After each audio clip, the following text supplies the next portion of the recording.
History tried to paint her as a temptress, but Cleopatra was a ruler, a linguist, a strategist, and a queen. Born into chaos and crowned in crisis, Cleopatra VII was the last pharaoh of ancient Egypt, and its most legendary. She wasn't just beautiful, she was brilliant, speaking over half a dozen languages and mastering diplomacy like a game of chess. Rome couldn't conquer her heart or her country without consequence. She captivated two of its greatest men, Julius Caesar and Mark Antony. But Cleopatra wasn't chasing power through romance. She was fighting to save her throne, her people, and her legacy.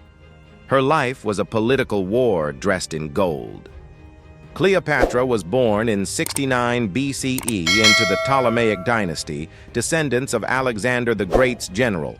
Though Macedonian Greek by blood, she embraced Egyptian culture more fully than her predecessors. When she rose to power at 18, Egypt was in decline, riddled with debt, famine, and Roman interference. She co-ruled with her younger brother, Ptolemy III, but their alliance quickly turned into a power struggle. Unlike previous Ptolemies, Cleopatra learned the native Egyptian language and aligned herself with the people. She was not content to be a figurehead. She was determined to rule alone. In 48 BCE, Cleopatra made her boldest political move. With her throne under threat, she smuggled herself into Julius Caesar's quarters, famously rolled in a carpet, and won his support. Caesar defeated her brother's forces, and Cleopatra regained power. Their relationship went beyond politics. They had a son, Caesarion, and Cleopatra accompanied Caesar to Rome. But while she was adored by some, others saw her as a dangerous foreign queen. After Caesar's assassination in 44 BCE, Cleopatra returned to Egypt. She had survived Rome's first firestorm, but the flames weren't done with her yet. 3 years later, Cleopatra met Mark Antony, Caesar's former ally and Rome's rising power in the East. Their meeting in Tarsus was legendary. Cleopatra arrived on a golden barge dressed as the goddess Isis. Antony was dazzled, but he also saw opportunity. Together, they formed a romantic and political alliance, sharing children and rule. Their partnership wasn't just passion. It was a calculated stand against Octavian, Caesar's heir.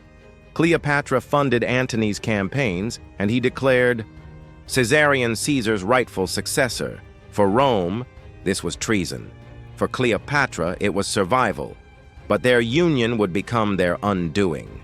In 31 BCE, the fate of the world shifted at the Battle of Actium. Octavian's navy clashed with the fleets of Antony and Cleopatra in a brutal sea battle off the Greek coast. Antony's forces began to falter. In a shocking moment, Cleopatra's ships turned and fled. Antony followed, abandoning the battle. The loss shattered their power. Octavian emerged victorious and moved toward Egypt. The dream of an Eastern empire collapsed overnight. Cleopatra, once the most powerful woman in the world, was now a queen on the edge of defeat. With Octavian closing in, Antony took his own life, dying in Cleopatra's arms. Cleopatra, determined to avoid the humiliation of being paraded through Rome in chains, made her final decision.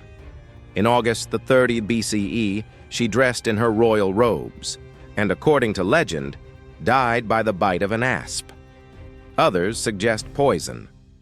However she chose, Cleopatra's death marked the end of both her life and the pharaonic era. Egypt fell under Roman control. Her children were captured. The dynasty that began with Ptolemy died with Cleopatra VII, the last true pharaoh. For centuries, Cleopatra was reduced to a romantic symbol, the temptress queen, the exotic mistress of great men. But that narrative erases her intellect, her diplomacy, and her daring. She ruled in a man's world and bent it to her will. She negotiated with emperors, waged war to protect her sovereignty, and commanded loyalty in a time of betrayal. Cleopatra was not Rome's pawn. She was its rival.